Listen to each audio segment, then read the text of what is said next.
मुंबई की इमारत में भीषण आग लगी है। आपको बता दें कि लोअर परेल इलाके में ये बिल्डिंग जहां पर आग लगी, आपको जानकारी दें कि इमारत में भीषण आग लगी है और देखते देखते आग ने विकराल रूप ले लिया। इमारत की 22वीं मंजिल पर यह भीषण आग लगी है। तस्वीरें आप देख पा रहे हैं, देखिए 22वीं मंजिल में यह भीषण आग लगी है। ये बड़ी खबर हम आपको बता रहे हैं। आग का तांडव यहां पर देखने को मिला है। हालांकि अंदर लोग फंसे हुए हैं। क्या जानहानि हुई है, कितने का नुकसान हुआ है, अभी तक कोई भी जानकारी नहीं मिल पाई है। लेकिन हाँ, आपको ये जानकारी दें कि लोअर परेल इलाके में भीषण आग लगी है। 22वीं मंजिल में भीषण आग लगी है। आग की वजह क्या है अभी ये भी साफ नहीं है। जी हाँ, और ये तस्वीरें आप देख रहे हैं, ये बिल्डिंग की 22वीं मंजिल जहां पर आग लगी और जैसे ही आग लगी तुरंत फायर ब्रिगेड को सूचना दी गई। फायर कर्मचारी मौके पर पहुंचे और आग पर काबू पाया जा रहा है। लेकिन कितनी इसमें हानि हुई है, उस वक्त बिल्डिंग में कितने लोग मौजूद थे, जिस घर में जिस फ्लोर पर यह आग लगी है वहां पर कितने लोग मौजूद थे, इसको लेकर फिलहाल कोई जानकारी नहीं मिल पा रही है। और सचिन, जो टीम वहां पहुंची है, ये इस जांच पड़ताल की जा रही है कि आखिर इस आग की वजह क्या है। बिल्कुल सही कहा आपने। लेकिन देखिए फिलहाल तस्वीरें आपके सामने हैं। संदीप जुड़े हुए हैं हमारे साथ। संदीप, क्या वजह बताई जा रही है? 22वें मंजिल पर आग लगी है, तस्वीरें लगातार हम देख रहे हैं। टीम कैसे पहुंची है वहां पर? क्या आग पर काबू पा लिया गया है या अभी भी कार्रवाई जारी है? बिल्कुल, अभी भी देखिए उस पर कार्रवाई जारी है और ये बहुत ही हाई राइज बिल्डिंग है। मुंबई के लोअर परेल इलाके का काफी प्रचलित इलाका है। जैसे लालबाग के राजा के गणेश दर्शन के लिए जिस इलाके को जाना जाता है, उस इलाके में ये आग है और वहां की ये सबसे बड़ी बिल्डिंग है और उसमें आग लगी है। बिल्डिंग का नाम अग्विन पार्क है, जिसमें आग लगी है। अब तक 4 गाड़ियां जो है फायर ब्रिगेड की वहां पहुंच चुकी हैं। आग पर नियंत्रण पाने की कोशिश की जा रही है। ये पिछले 6 महीने में ये दूसरी बार इस बिल्डिंग में आग लगने की शिकायत सामने आ रही है। फायर ब्रिगेड के अधिकारी कार्रवाई के साथ साथ जो है इस विषय पर भी चर्चा कर रहे हैं कि ये आखिर 2 बार इस बिल्डिंग में आग लगने के कारण क्या है, क्योंकि पिछली बार शॉर्ट सर्किट से आग लगने की बात सामने आई थी।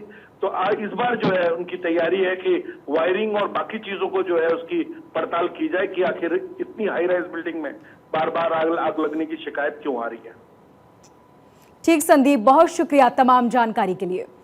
तो फिलहाल वहां पर टीम पहुंची है और लगातार आग पर काबू पाने की जद्दोजहद भी जारी है। लेकिन कितना नुकसान हुआ इसकी जांच अब भी नहीं हो पाई। किस वजह से आग लगी इसकी पड़ताल कर रही है टीम।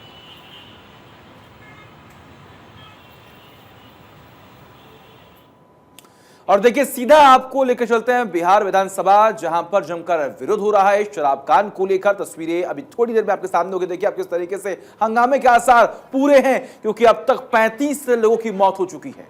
जी हां सचिन, और इस पूरे मामले को लेकर सीएम नीतीश ने भी बयान दिया। अजीबोगरीब बयान सामने आया। उन्होंने कहा कि शराब पिएंगे तो मौत तो होगी।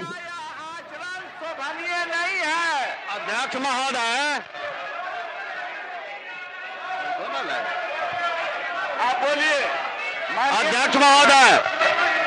अध्यक्ष महोदय, सदन में किस अच्छे ढंग से महोदय अल्पसूचित प्रश्न के जवाब आ रहे थे महोदय, और तारांकित प्रश्न के भी जवाब आ रहे महोदय, और नेता विरोधी दल ने जिस तरह से उसका करके मान्य महिला सदस्यों को आगे किया और बेंच थपथपाने के लिए और उनको बाध्य कर रहे महोदय, और खुद माननीय विरोधी दल के नेता जिस तरह से उत्तेजना सदन में फैला रहे महोदय, इसमें संसदीय जो परंपरा है महोदय, संसदीय जो व्यवस्था है महोदय, जिनको बिहार विधानसभा के कार्य संचालन नियमावली में विश्वास नहीं है, आस्था नहीं है महोदय, इस तरह के आचरण और व्यवहार कर रहे हैं हमारे विरोधी दल के नेता महोदय। मैं अब शासन से आग्रह करना चाहता हूं कि ऐसे नेता विरोधी दल के आचरण पर तत्काल कार्रवाई की जानी चाहिए और माननीय सदस्यों के जो महत्वपूर्ण सवाल है और उसमें विपक्ष के भी माननीय सदस्यों के सवाल है महोदय, जिनको साहस नहीं है कि ये सवाल का जवाब ले सके सदन के अंदर, इनको साहस नहीं है कि इन सवालों का जवाब ले सकते हैं महोदय, तो इनके जो आचरण है, इनके जो व्यवहार है और कार्य संचालन नियमावली में इनको भरोसा विश्वास नहीं है महोदय। इसलिए आग्रह करना चाहते हैं आसन से कि इनके विरुद्ध कार्रवाई की जानी चाहिए। माननीय मंत्री, आप अपना स्थान ग्रहण करें। बैठ गए हैं। मंत्री राजस्व एवं भूमि सुधार विभाग, माननीय सदस्य द्वारा पूछे गए प्रश्न का उत्तर ऑनलाइन उपलब्ध है और माननीय सदस्य ने प्रतिपक्ष को जो प्रश्न पूछा नेता है प्रतिपक्ष को वहां नहीं जाना चाहिए। उस उत्तर में है। ऐसा यह प्रजातंत्र के लिए खतरनाक बात होगा। सदन में अव्यवस्था फैलाने के काम नहीं करना चाहिए। आपको बुलवाएंगे, आप इंतजार कीजिए, बुलवाएंगे, हमारा क्वेश्चन आवर है। इधर है मंत्री राजस्व भूमि सुधार विभाग महोदय, उत्तर ऑनलाइन उपलब्ध है। जिस विषय पर माननीय सदस्य ने प्रश्न किया है उसमें उसका पूरा समाधान है। यदि कोई अनुपूरक का सवाल नहीं उठना चाहिए, लेकिन यदि कोई अनुपूरक है तो पूछे। माननीय सदस्य श्री सुधाकर शेखर जी, अगर कोई अनुपूरक आपको पूछना है तो आप पूछिए, लंबा ना बनाइए। जी मेरा पूरा। तो देखिए, हमने आपको बिहार विधानसभा की तस्वीरें दिखाई। आगे बढ़ते हैं और इसी बीच जो बड़ी खबर सामने आ रही है, जी हां, शराब से मौत पर सीएम नीतीश का बयान सामने आया। जो शराब पिएगा वो मरेगा ही। जी हां, नीतीश कुमार ने ये बड़ा बयान दिया और बड़ा ही अजीबोगरीब बयान, जिसमें उन्होंने कहा कि शराब बंदी है तो शराब आखिर मिलती कहां से है। जहरीली शराब से दूसरे राज्यों में भी लोग मरते हैं और शराब पिएंगे तो लोग मरेंगे ही। ये बयान नीतीश कुमार की तरफ से दिया गया और इसके बाद आपने देखा कि किस तरह लगातार हंगामा हो रहा है। विपक्ष भी अब इस मुद्दे को जोर शोर से उठा रहा है। देखिए, बड़ी खबर हम आपको लगातार बता रहे हैं। शराब कांड में 35 लोगों की मौत हो चुकी है। जमकर विरोध हो रहा है, नारेबाजी हो रही है, लेकिन इस बीच मुख्यमंत्री ने क्या कुछ कहा, सुनाते हैं आपको। कि हम लोग तो प्रारंभ से कह रहे हैं कि देखिए, शराबबंदी का कानून लागू किया गया, इसके लिए पूरा का पूरा प्रयास किया जा रहा है। और जहरीली शराब से तो शुरू से लोग मरते हैं और देश भर में मरते हैं। यहाँ जितना जहरीली, जब शराबबंदी नहीं थी तब भी जहरीली शराब से यहाँ भी मरते थे, लेकिन अन्य, एक मिनट जान लीजिए, अन्य राज्यों में भी बहुत भारी संख्या में लोग जहरीली शराब से मरते थे। तो हम लोगों ने तो शराब लागू कर दिया, तो जितना जहरीली शराब, और जानते ही हैं कि लोगों को सचेत रहना चाहिए। यहाँ तो शराबबंदी है तो कुछ गड़बड़ तो बेचेगा ही, तो लोगों की मौत हो जाती है। तो इसको याद रखना चाहिए कि शराब नहीं पीना है, शराब बड़ी बुरी चीज़ है।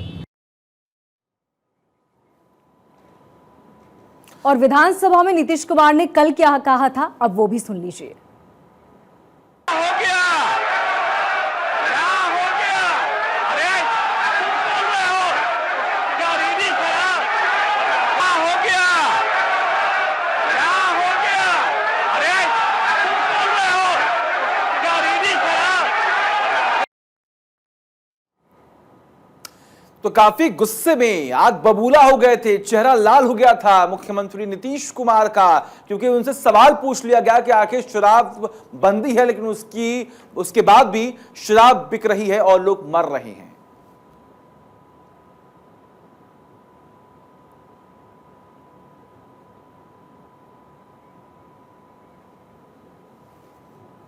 मां भारती के महान सपूत सरदार वल्लभ भाई पटेल की आज पुण्यतिथि है और इस अवसर पर लखनऊ में राष्ट्रीय रक्षा संकल्प सभा का आयोजन किया गया, जहां पहुंचे सीएम योगी ने सरदार वल्लभ भाई पटेल को विनम्र श्रद्धांजलि अर्पित की। तस्वीरें आप देख पा रहे हैं। श्रद्धांजलि कार्यक्रम में मुख्यमंत्री योगी आदित्यनाथ मौके पर पहुंचे हुए हैं। सुरक्षा के पुख्ता इंतजाम किए गए हैं और आज सरदार वल्लभ भाई पटेल को उन्होंने याद किया है। आज भारत माता के महान सपूत लौह पुरुष सरदार वल्लभ भाई पटेल जी की पावन पुण्यतिथि है। आज ही के दिन 1950 में उन्होंने अपने आप को इस धराधाम से विदा करके भावी पीढ़ी के लिए एक महान आदर्श इस देश के सामने रखा था। हम सब जानते हैं लौह पुरुष सरदार वल्लभ भाई पटेल एक महान स्वतंत्रता संग्राम सेनानी थे।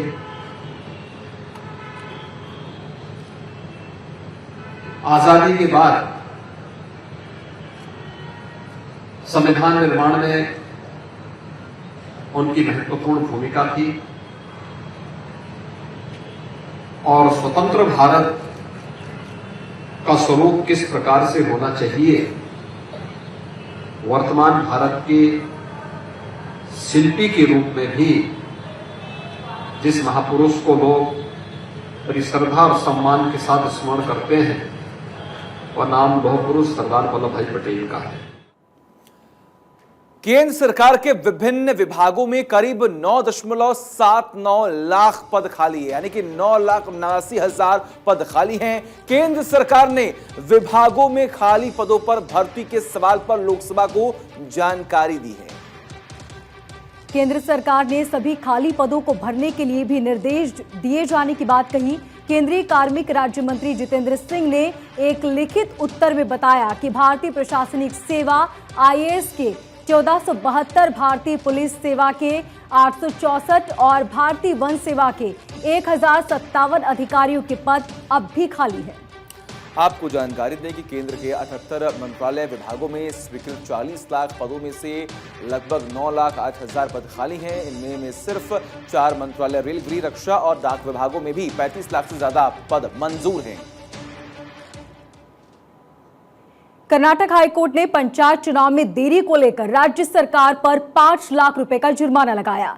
हाईकोर्ट ने जिला पंचायत और तालुक पंचायत चुनावों को कराने में कथित तौर पर विलंब की रणनीति अपनाने के लिए राज्य सरकार पर यह जुर्माना लगाया है।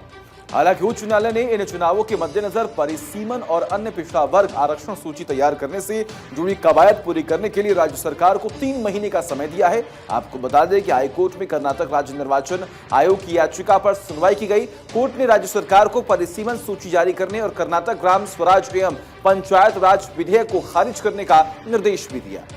28 जनवरी तक 5 लाख रुपए का जुर्माना भुगतान करने के आदेश दिए। और वह देखिए, ब्रिटिश पीएम ऋषि सुनक ने अवैध प्रवासियों को रोकने के लिए सख्त रुख अपना रहे हैं। सुनक ने 5 चरण की रणनीति भी तैयार कर ली है। संसद में दिए बयान में ऋषि सुनक ने कहा है कि इंग्लिश चैनल पार करने वाले प्रवासियों को रोकने के लिए नया कानून लाएंगे। आंकड़े बताते हैं कि पिछले 2 सालों में इस चैनल से इंग्लैंड आने वाले लोगों की संख्या दोगुनी हो गई है और इनमें से अधिकांश अल्बानिया है। सुनक ने अवैध अप्रवासन से निपटने के लिए एक नई 5 सूत्रीय रणनीति घोषित की। इसमें शरण चाहने वाले को तेजी से वापस आने के लिए देश भेजना शामिल है। सुनक ने संसद में कहा कि अगर आप अवैध रूप से ब्रिटेन में प्रवेश करते हैं तो आपको यहां रहने में सक्षम नहीं होने दिया जाएगा। इसकी बजाय आपको हिरासत में लिया जाएगा और तेजी से आपके गृह देश लौटा दिया जाएगा। इसमें कोई क्रूरता नहीं है और विपक्षी लेबर पार्टी भी इसका समर्थन कर रही है। और सोने की कीमतों में एक बार फिर से उछाल देखने को मिल रहा है। जी हां, सोने की कीमत एक बार फिर से आसमान छू रही है। दामों में लगातार बढ़ोतरी देखने को मिल रही है। सोने की कीमत 56,000 के करीब पहुंच चुकी है। 10 ग्राम 24 कैरेट सोने की कीमत बढ़कर 55,900 रुपए पर पहुंच गई है। चांदी की बात करें तो चांदी प्रति किलो की कीमत 700 रुपए से बढ़कर अब 69,500 रुपए पहुंच चुकी है। सराफा व्यापारियों के मुताबिक अगले साल तक सोने की कीमत 57,000 जबकि चांदी की कीमत 75,000 रुपए तक पहुंच सकती है।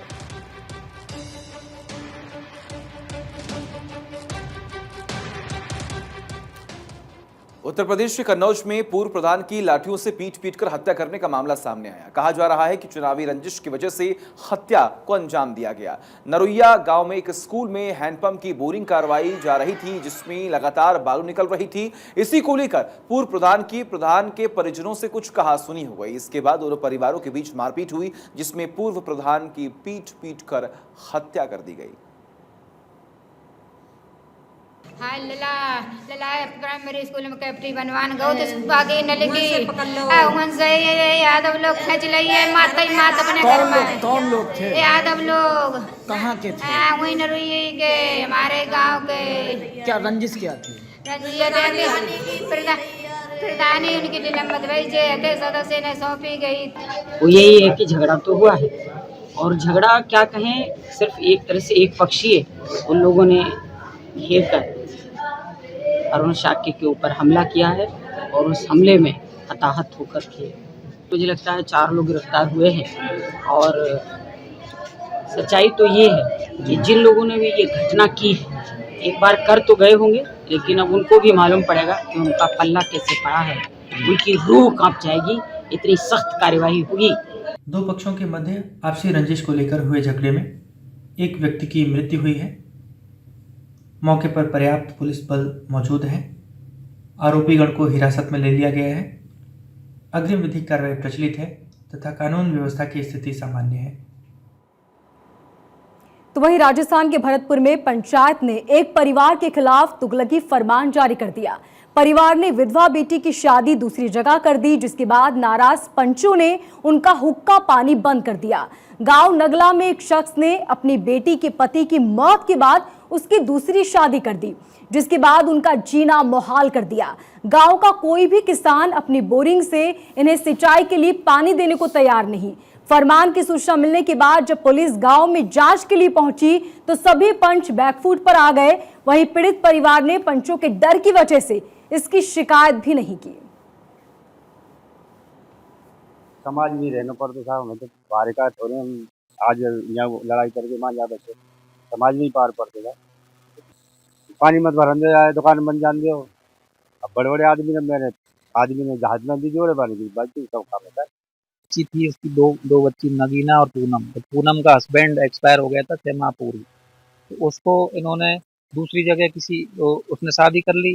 इस बात को लेकर कोई सामाजिक रूप से हुआ था कि भाई उसके देवर के शादी वगैरह को लेकर हुआ था सामाजिक स्तर पर, तो उसको लेकर इन्होंने तो नहीं दी, किसी दूसरे ने कि भाई उनका रास्ता या कोई इस तरह की समस्या है पानी संबंधी, उस पर हम यहाँ आए तो मालूमात की तो कोई पानी भरने से नहीं रोक रहा है उसे, और ना ही कोई रास्ता बंद कर रहा है, ना ही उसको खेतों में जाने से रोक रहा है।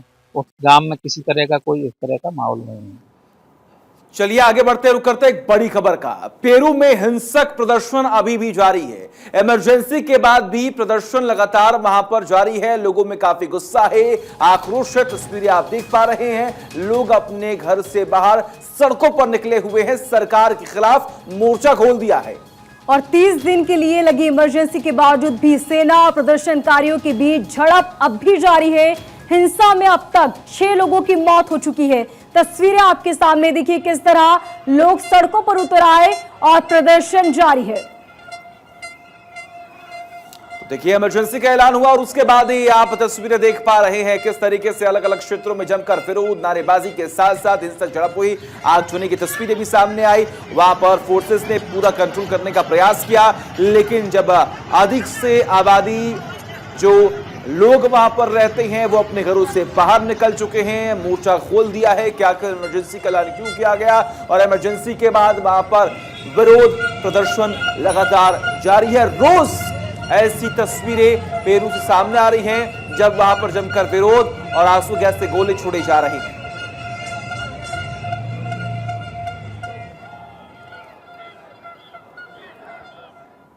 और आइए अब आपको दिखाते हैं रूस यूक्रेन वॉर से जुड़ी 24 खबरें और कुछ तस्वीरें भी। रूसी ड्रोन ने सेंट्रल कीव में सरकारी और रिहायशी इमारतों को बनाया निशाना। हमले में कीव की कई इमारतें बुरी तरह प्रभावित। हमले का वीडियो आया सामने। मेरिटोपोल चेचन फोर्स का लड़ाकू मुराद साइदोव को यूक्रेन की फौज ने मार गिराया। मार्स रॉकेट अटैक में हुआ ढेर। चेचन लीडर कादिरोव का बेस्ट फ्रेंड था मुराद। डोनबास में Russian air defence system S-300 की तस्वीरें सामने आई। S-300 से छोड़ी गई काफी बड़ी मिसाइल। दक्षिण में यूक्रेन की एयरफोर्स MiG-29 से जबरदस्त हवाई अभियान। अमेरिका में AGM-88 हार्म का किया जा रहा इस्तेमाल। डोनेस्क के बाखमुट में यूक्रेन की BM-21 ग्रैंड का इस्तेमाल। एक्शन का वीडियो। रूसी फौज को निशाना बनाकर दागी गई मिसाइलें। यूक्रेनी सेना MLRS-M142 का जमकर कर रही इस्तेमाल। रूसी ने हथियार डिपो का बनाया निशाना। वीडियो आया सामने। लुहांस्क में यूक्रेन के हमले में तबाह रूसी टैंक T-72B की तस्वीरें सामने आई। दूसरे टैंक T-72B3 से क्षतिग्रस्त टैंक को रिकवर करने की कोशिश। जंग के बीच यूक्रेन के राष्ट्रपति ने देश के नाम संदेश जारी किया, मदद देने वाले दूसरे देशों का शुक्रिया किया। अंतर्राष्ट्रीय दबाव के आगे झुका ईरान, यूएन संकल्प को करेगा सम्मान, रूस को नहीं देगा किलोमीटर रेंज की बैलिस्टिक मिसाइल। रूसी कब्जे वाले इलाकों का आजाद कराने में जुटी यूक्रेन की स्पेशल यूनिट, ऑपरेशन के बाद 2 शहरों को कराया आजाद। जंग के बीच सड़कों के किनारे टैंक खड़े कर हमला कर रही यूक्रेनी सेना, दनादन दागी जा रही मिसाइलें। बागपुत में काफी नीचे उड़ता दिखा रूस का लड़ाकू हेलीकॉप्टर, पीएमसी वैगनर ने चलाया अभियान।